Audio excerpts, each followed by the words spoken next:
तो आज हम लोग डिस्कस करेंगे कॉम्प्लेक्स नंबर का एक लास्ट ईयर क्वेश्चन आया हुआ। If for the complex number if for the complex number z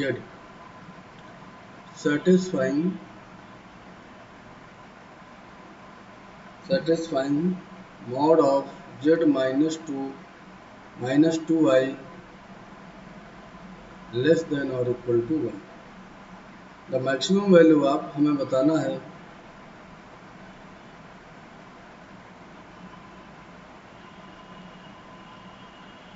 the maximum value of 3iz plus 6 is attained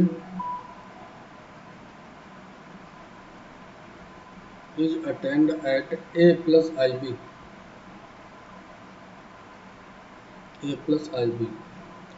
then a plus b is equal to। तो हमें actually में बताना है a plus B की value.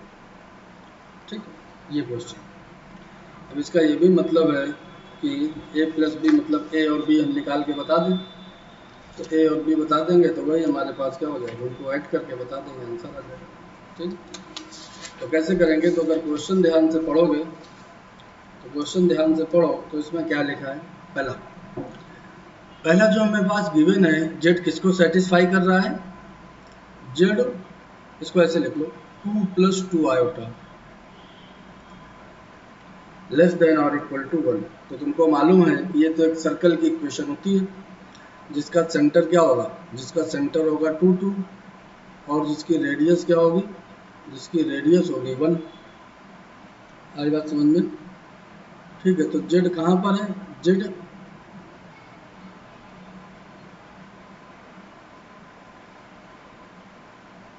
ये centre क्या है 2,2। ठीक है, जेड कहाँ पर है? जेड इसकी पेरीफेरी पे है, ये 2 है और ये भी 2 है।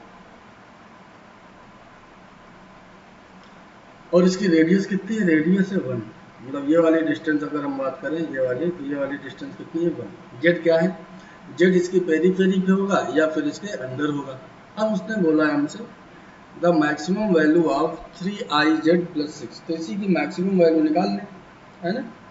तो मैक्सिमम वैल्यू ऑफ 3iz + 6, इसको तुम ऐसे कर सकते हो कि इससे 3i ले लिया हमने कॉमन, तो बाहर क्या आएगा? मॉड ऑफ 3i, और अंदर क्या बचेगा? z + 6/3i। एक आई से ऊपर नीचे इसमें मल्टीप्लाई कर लो तो ये क्या हो जाएगा? 3 मॉड ऑफ 3i तो 3 होता है, ये हो जाएगा z i² -1 होता है, तो ये हो जाएगा z - 2i। इसकी हमको मैक्सिमम वैल्यू बतानी है। ठीक है, तो इसकी मैक्सिमम वैल्यू बतानी है, मतलब z की 0,2 से, एक कॉम्प्लेक्स नंबर है z और एक है 2i, तो इनके बीच की मैक्सिमम डिस्टेंस बतानी है। जो इसकी मैक्सिमम डिस्टेंस होगी तो 3 से मल्टीप्लाई कर दोगे तब भी मैक्सिमम ही रहेगी। तो इसकी मैक्सिमम वैल्यू अगर हमें बतानी है तो देखो 2i कहाँ पर होगा? 2i तो प्योर इमेजनरी नंबर है, तो ये तो इमेजनरी एक्सिस पे होगा, इस पे। और कहाँ पर होगा? यहाँ पर होगा, ये होगा 2i। ठीक है, और z तुम्हारा कहाँ पर है? z है इस सर्कल की पेरीफेरी पे और या तो इसके अंदर। ठीक है, तो तुमको इस कॉम्प्लेक्स नंबर से z की मैक्सिमम डिस्टेंस निकालनी है। तो मैक्सिमम डिस्टेंस क्या होती है? मैक्सिमम डिस्टेंस हमेशा एक कर्व और एक पॉइंट या दो कर्व के बीच या एक पॉइंट और एक लाइन के बीच हमेशा नॉर्मल के अलॉन्ग होती है। तो यहाँ से ये देखो, अगर ड्रॉ करें तो ये सर्कल का नॉर्मल कौन सा होगा? जो सेंटर से पास होगा, है ना। तो जो मैक्सिमम डिस्टेंस होगी वो इसी लाइन के अलॉन्ग होगी। तो अब जेड कहाँ पर हो? यहाँ पर होगा तो मिनिमम होगा, है ना। ऐसे यहाँ पर जेड, यहाँ पर, तो जो यहाँ पर जेड होगा, ये जो जेड होगा यहाँ पर, उसका 2i से मैक्सिमम डिस्टेंस होगा। तो अब बात आती है कि तुम इसके कोऑर्डिनेट निकाल लो। तो इसके कोऑर्डिनेट हम कैसे निकाल पाएंगे? देखो इसकी हाइट तो 2 ही होगी, है ना। ये हाइट कितनी होगी? 2। और x कोऑर्डिनेट कितना होगा? देखो इसकी डिस्टेंस, रेडियस कितनी है? 1। तो ये अगर लेंथ 2 है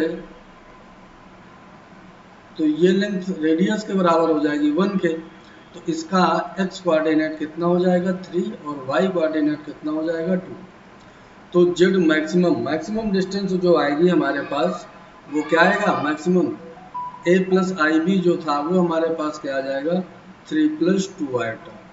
तो यहाँ से हम देख पा रहे हैं कि a is equal to 3 and b is equal to 2, तो a plus b this is equal to 5। तो बिना किसी कैलकुलेशन के तुम देख पा रहे हो आंसर इज 5। ठीक है।